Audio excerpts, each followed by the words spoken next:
Je m'appelle Thuike Huang et j'ai 32 ans. Et donc je travaille pour GAIN, la Global Alliance for Improved Nutrition. Et je suis chargée de projet pour notre département nutrition.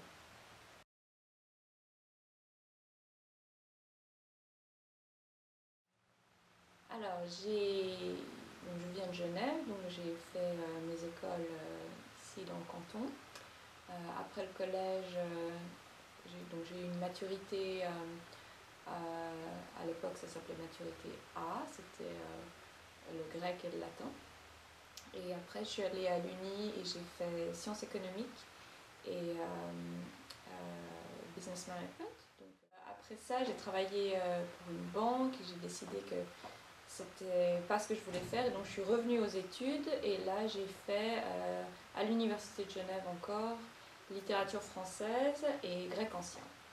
Et après je suis partie aux États-Unis et j'ai fait un master là-bas. J'ai enseigné le français, la littérature, et j'ai fini mon master également en littérature française.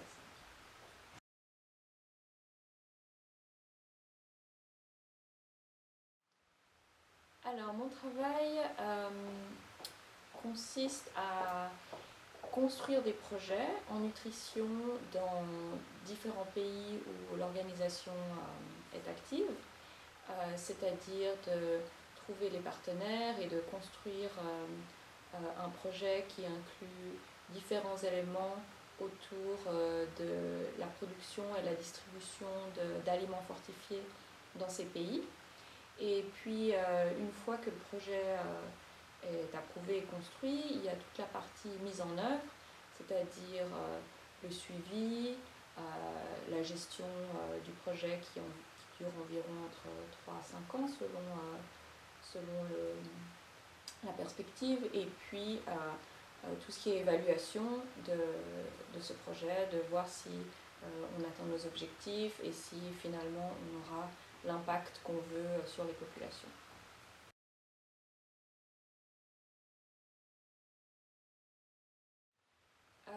Je suis un peu tombée dans la coopération, dans l'environnement de la coopération internationale par chance.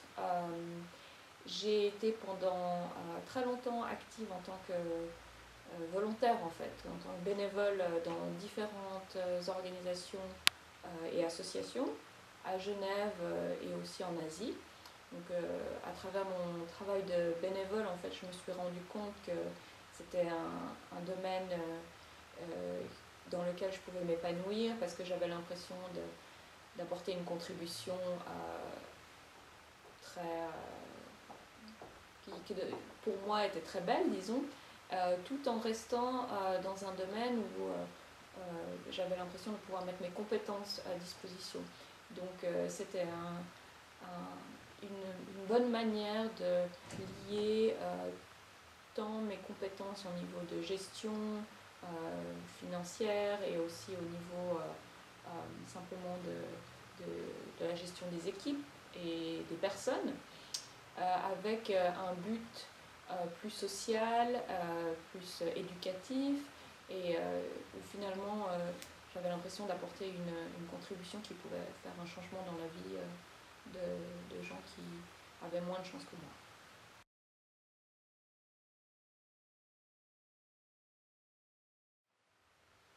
Je pense qu'il y a besoin de beaucoup de passion. Je pense qu'il faut avoir un intérêt pour la coopération internationale dans le sens du développement durable. Je pense qu'il faut être intéressé par le côté aussi innovation, c'est-à-dire qu'il faut essayer de chercher des solutions qui peuvent être mises en place et qui peuvent faire un changement durable dans la vie de ces gens, et pas seulement de vouloir faire de l'aide, disons, de court terme. Donc je pense qu'il y a une vision plus stratégique qu'il faut avoir envie de mettre ses capacités à disposition d'une cause plus juste ou plus haute que simplement travailler dans une banque ou quelque chose comme ça. Donc ça va plus loin que l'intérêt purement lucratif, je dirais. il faut ce côté, cet intérêt, cette passion pour le développement. Il faut aussi avoir la capacité de se motiver seul, parce que c'est pas toujours le secteur le plus organisé, heureusement d'ailleurs, que c'est pas trop procédurier. Mais je pense qu'il faut avoir des ressources personnelles pour aller chercher l'information, pour essayer de lier les éléments entre eux. Donc ça c'est important. Et finalement, je pense qu'il faut aussi avoir une confiance en soi, une confiance que ce qu'on a appris en fait peut s'appliquer sur le terrain. Et ça c'est très important.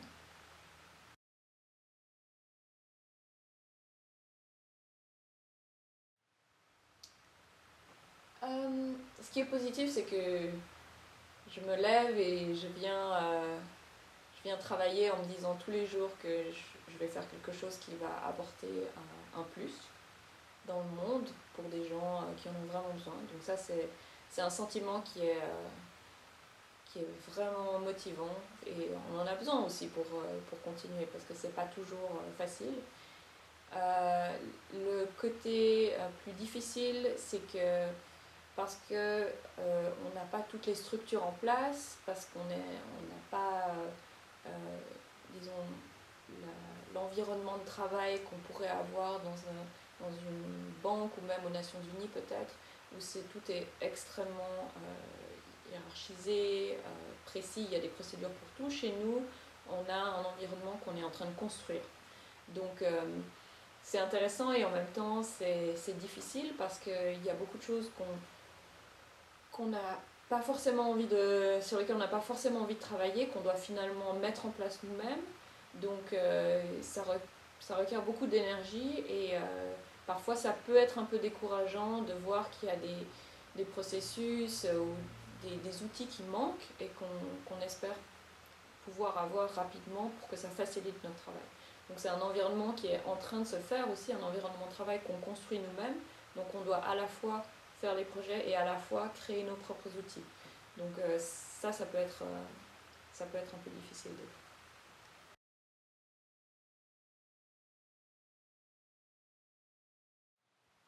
Alors je pense qu'il y avait mon voyage, ma mission au Ghana, où je suis allée pour essayer d'aider l'un des meuniers sur la qualité de sa farine. Donc on fortifie de la farine là-bas et il y avait des problèmes au niveau de la qualité du pain. Et donc j'ai été et on a fait en fait toute une série de tests sur la qualité du pain et donc en différents labos. On l'a fait en petite quantité au niveau du site de production et après on est allé dans une boulangerie d'une communauté locale et donc j'ai fait du pain pendant 2 jours. J'ai fait à peu près 200 pains. Donc c'était un énorme travail pour finalement tester s'il y avait un problème au niveau de la fortification. Mais ça a vraiment mis le projet dans sa perspective réelle, c'est-à-dire avec les boulangers, avec les boulangères. Et c'était une famille qui s'occupait de cette boulangerie. Donc ça a donné une réalité au travail qu'on fait à Genève qui était complètement hors du commun.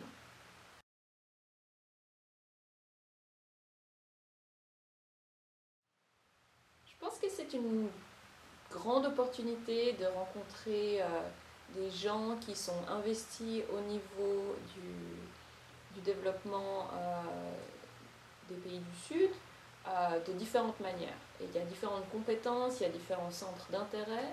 Il y a des gens qui travaillent sur l'eau, sur l'hygiène, sur la nutrition comme nous, mais aussi sur l'éducation.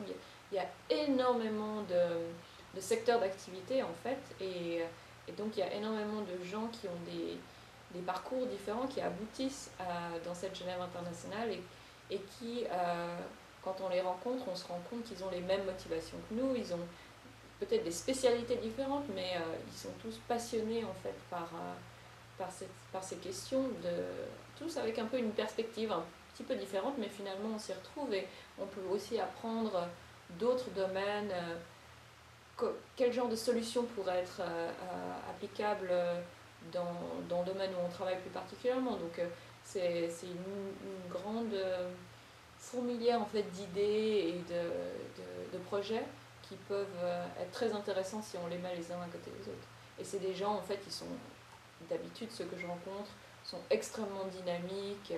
C'est un environnement assez jeune aussi, donc ça c'est assez passionnant en fait de le voir, et c'est entraînant. Il y a toujours des nouvelles idées, et il y a aussi beaucoup de gens qui trouvent de cette manière-là des nouvelles organisations chez qui on pourrait travailler.